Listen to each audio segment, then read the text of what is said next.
नमस्कार दोस्तों, भटनेर आईएएस में आपका स्वागत है। मेरा नाम है हरप्रीत सिंह। दोस्तों, आज मैं आपके लिए कुछ हटके वीडियो लेकर आया हूं। जी हां, आज हम बात करेंगे पूजा रणावत की और उनके दृढ़ निश्चय की। हम देखेंगे पूजा रणावत के आईएएस एग्जाम की जर्नी और उनके हौसले की उड़ान को। जैसा कि आप स्क्रीन पर देख पा रहे हैं कि वो 4 बार प्रीलिम्स एग्जाम ही क्लियर नहीं कर पाई और 5वीं बार जाकर उनको कामयाबी मिली। दोस्तों, यहां पर अगर कोई साधारण इंसान होता या साधारण अभ्यर्थी होता तो वो तीसरे या चौथे अटेम्प्ट के बाद निश्चित तौर पर हार मान लेता। लेकिन दोस्तों, ये पूजा रणावत थी, किसी और मिट्टी की बनी हुई है ये।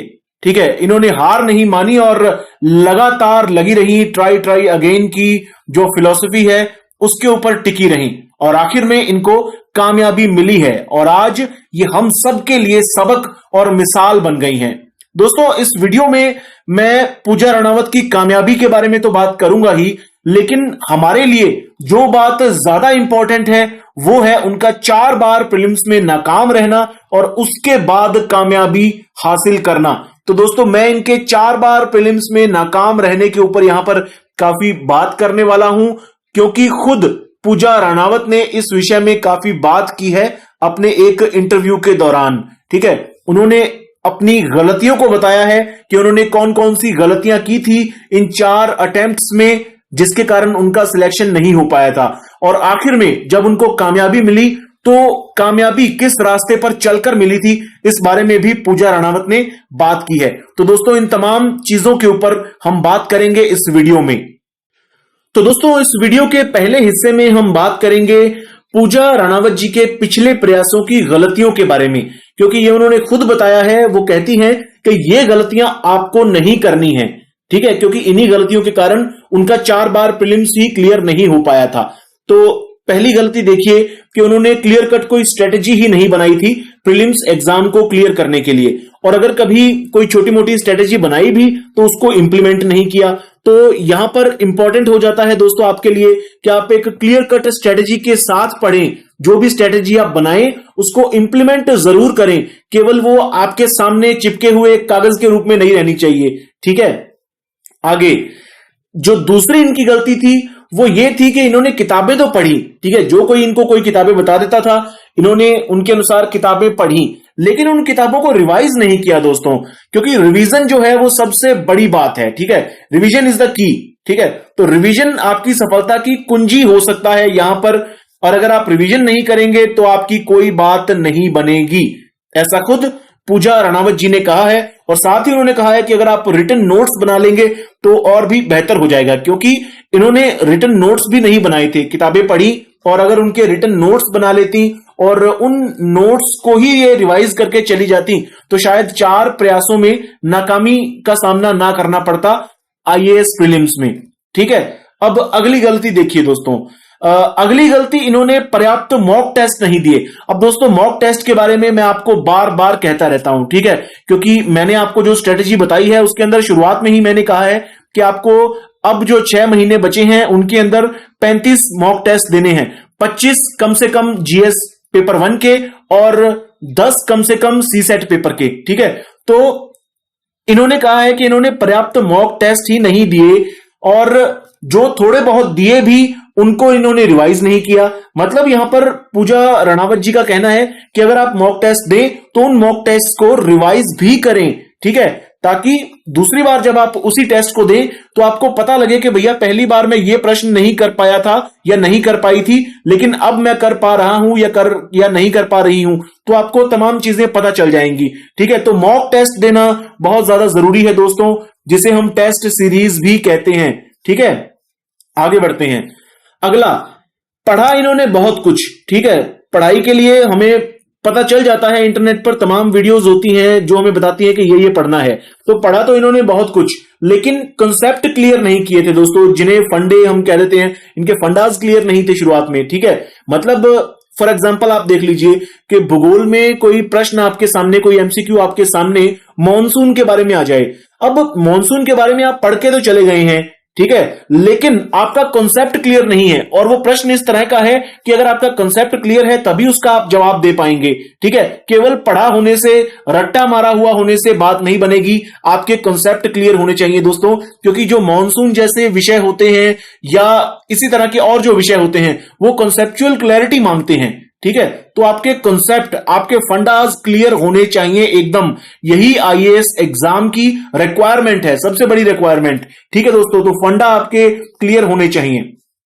आगे, प्रीलिम्स में कितने अटेम्प्ट करने हैं, कितने प्रश्न अटेम्प्ट करने हैं, इसके लिए भी कोई स्ट्रेटेजी नहीं बनाई थी।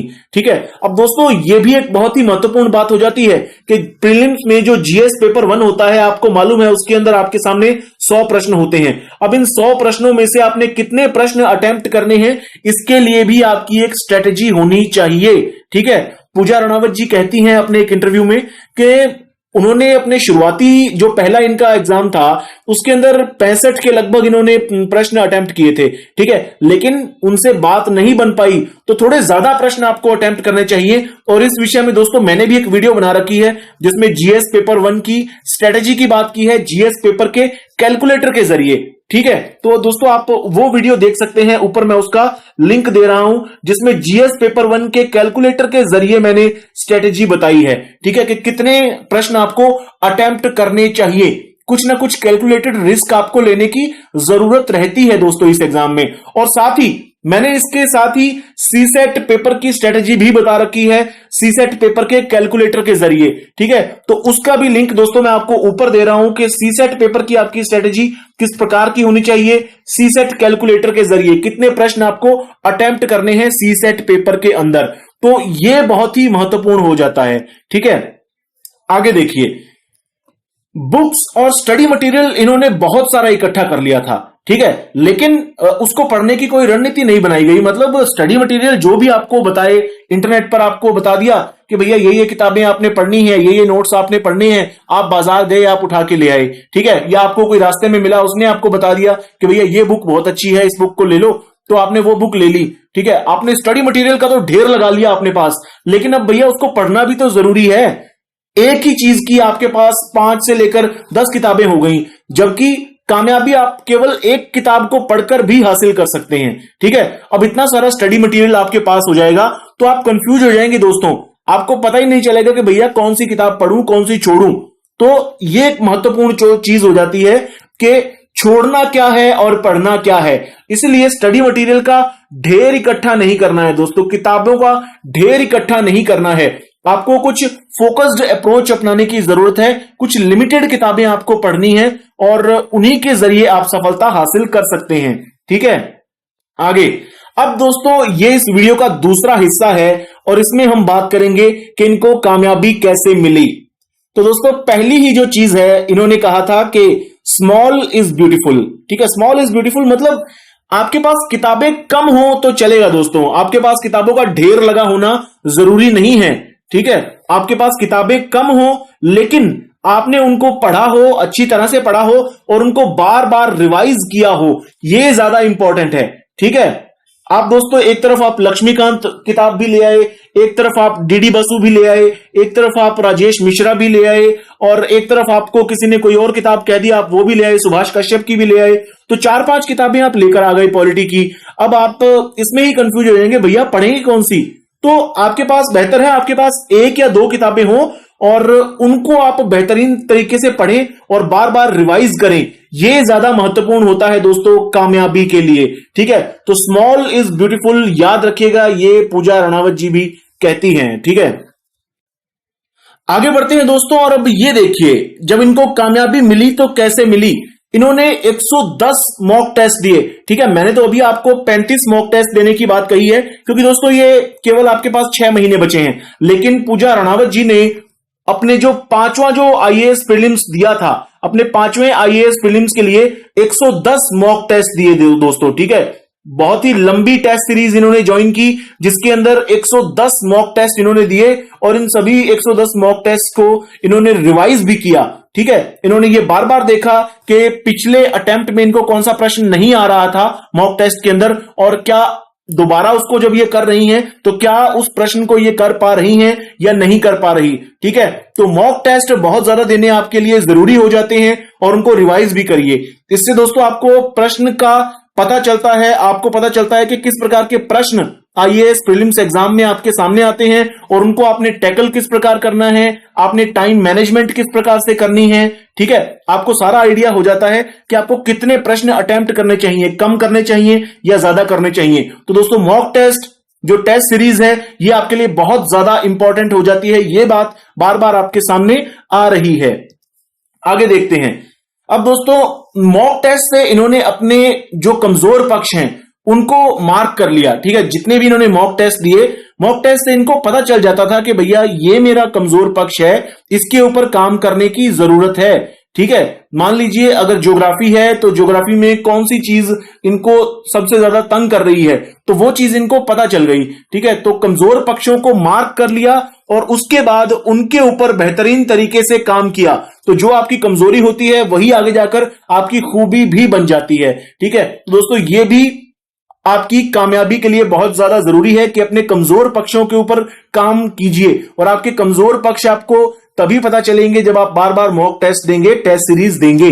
ठीक है, अब अगली बात ये बात है दोस्तों कि आपको सिलेबस अच्छे तरीके से पता होना चाहिए और आपके पास जो भी स्टडी मटेरियल है उस स्टडी मटेरियल को आप अपने सिलेबस के साथ इंटर रिलेट करते हुए तैयारी करेंगे।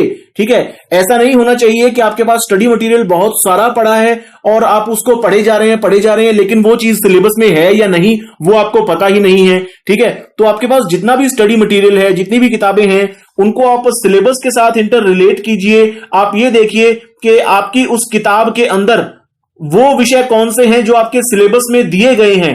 ठीक है, तो सिलेबस अच्छी तरह से पता होना चाहिए और सिलेबस को इंटर रिलेट करना है स्टडी मटेरियल के साथ। ये दोस्तों आपकी टारगेटेड अप्रोच होगी। ठीक है, ये बहुत ज्यादा फायदा करेगी आपको आईएएस एग्जाम के अंदर। और मेंस जब आप मुख्य परीक्षा में उतरेंगे, क्योंकि दोस्तों इन्होंने 5वीं अटेम्प्ट में मुख्य परीक्षा सीधे ही दी है और इनको पता था कि 4 अटेम्प्ट ये पहले प्रीलिम्स में ही नाकाम हो चुकी हैं, तो अब पता नहीं इसके बाद मेंस का मौका फिर से कब मिलेगा। तो जब पूजा रनावत जी मेंस में पहुंची तो इन्होंने सबसे ज्यादा ध्यान आंसर राइटिंग प्रैक्टिस पर दिया। ठीक है, तो जब भी आप लोग मेंस के लिए तैयारी करने उतरेंगे तो आपके लिए सबसे ज्यादा इंपॉर्टेंट होता है आंसर राइटिंग प्रैक्टिस। क्योंकि दोस्तों आप पढ़ाई तो आप बहुत ज्यादा प्रीलिम्स में ही कर चुके हैं। ठीक है, प्रीलिम्स में ही आप बहुत ज्यादा इतना कुछ पढ़ चुके होते हैं कि आप अगर आंसर राइटिंग प्रैक्टिस ही ज्यादा से ज्यादा करते रहें तो एक ठीक ठाक आपको रैंक तब भी मिल जाएगा। ठीक है, हालांकि आप प्रीलिम्स में पढ़े हुए चीज को मेंस में जाकर रिवाइज कर देंगे और उसके बाद साथ साथ आंसर राइटिंग करेंगे तो आपको बहुत ही बेहतर रैंक मिलना सुनिश्चित हो जाता है। ठीक है, तो दोस्तों आंसर राइटिंग है ये बहुत इंपॉर्टेंट हो जाती है, क्योंकि अगर आप प्रीलिम्स में मान लीजिए 150 नंबर भी ले आए ना 200 में से, लेकिन अगर आप मेंस में जाकर आंसर राइटिंग नहीं करेंगे तो आपके प्रीलिम्स वाले 150 नंबर भी बेकार हो जाएंगे, आप प्रीलिम्स क्लियर नहीं कर पाएंगे। तो सबसे इंपॉर्टेंट आपकी आंसर राइटिंग होती है। आपको टाइम मैनेजमेंट करना आना चाहिए कि भैया कितने टाइम के अंदर आपने कोई प्रश्न अटेम्प्ट करना है, तो ये सबसे ज्यादा इंपॉर्टेंट हो जाता है। ठीक है, और आपने लिखने की आपकी जो शैली है वो परीक्षक को प्रभावित कर पाती है या नहीं, क्योंकि प्रीलिम्स में तो आपने केवल ओएमआर शीट भरनी है, वहां पर तो आपने केवल गोले वो काले करने हैं। ठीक है, लेकिन यहां पर तो आपको प्रॉपर लिखना है। आपके लिखने के लहजे से, आपने लिखने के तरीके से जो एग्जामिनर है उसको इंप्रेस करना है, तो ये आपके लिए ज्यादा इंपॉर्टेंट हो जाता है। इसलिए आंसर राइटिंग प्रैक्टिस बहुत ज्यादा जरूरी है। अब आखिर में इनके वैकल्पिक सब्जेक्ट की बात कर लेते हैं। इनका जो ऑप्शनल सब्जेक्ट था वो था पॉलिटिकल साइंस। पॉलिटिकल साइंस लेकर इन्होंने केवल एक ही बार मेंस दिया है और उसी में इन्होंने कामयाबी हासिल कर ली, ऑल इंडिया रैंक 258 हासिल कर लिया। अब दोस्तों ऐसे बहुत सारे लोग होते हैं जो मेंस एग्जाम ही कई बार देते हैं। ठीक है, मेंस एग्जाम भी उन्होंने 3-3, 4-4 बार लिख रखा होता है लेकिन कामयाबी नहीं मिलती। ठीक है, कामयाबी उनको भी 5वें या 6ठे प्रयास में मिलती है। बहुत सारे लोग ऐसे होते हैं। ठीक है, मेंस 3-4 बार दे लेते हैं, लेकिन इन्होंने मेंस केवल एक बार दिया और पहले मेंस में ही इन्होंने कामयाबी हासिल कर ली। तो यह भी बहुत बड़ी बात है कि इन्होंने आंसर राइटिंग की बहुत ज्यादा प्रैक्टिस की। ठीक है, और इस पूरी कहानी से दोस्तों हमारे लिए सबक यही है कि चाहे आप प्रीलिम्स में ही नाकाम हो रहे हो, लेकिन अगर आपको अपने आप पर भरोसा है, अगर आपको खुद पर भरोसा है कि नहीं ये एग्जाम आप क्लियर कर ही लेंगे, कोई ना कोई गलती आपसे हो रही है, उस गलती को बस सुधारने की जरूरत है, ठीक है, राइट ट्रैक पर आने की जरूरत है, तो उस राइट ट्रैक को जब आप पकड़ लेंगे तो निश्चित तौर पर आप कामयाबी हासिल कर लेंगे। दोस्तों आप कर सकते हैं, ठीक है, कितनी भी बार आप नाकाम हो जाएं आप कर सकते हैं। यह परीक्षा इसी चीज की है दोस्तों, यह परीक्षा आपके हौसले को देखती है, आपके दृढ़ निश्चय को देखती है, आपके एंड्योरेंस और परसिवरेंस को देखती है, ठीक है, इसी चीज को चेक किया जाता है और आप भी निश्चित तौर पर पूजा रनावत जी की तरह कामयाबी हासिल कर सकते हैं। तो यह सबसे बड़ा सबक है पूजा रनावत जी की आईएएस जर्नी को देखकर। तो दोस्तों ये वीडियो यहीं तक थी और उम्मीद करता हूं ये वीडियो आपको अच्छी लगी होगी, और अच्छी लगी हो तो कृपया लाइक कीजिए, शेयर कीजिए ज्यादा से ज्यादा, ताकि ज्यादा से ज्यादा लोगों को इनकी जर्नी के बारे में पता चल सके और वो मोटिवेट हो सके, ठीक है, क्योंकि कामयाबी कभी भी मिल सकती है, बस बात केवल दृढ़ निश्चय की है, हौसले की है, ठीक है दोस्तों। तो उम्मीद करता हूं आपको ये लेसन, ये वीडियो अच्छी लगी होगी। धन्यवाद।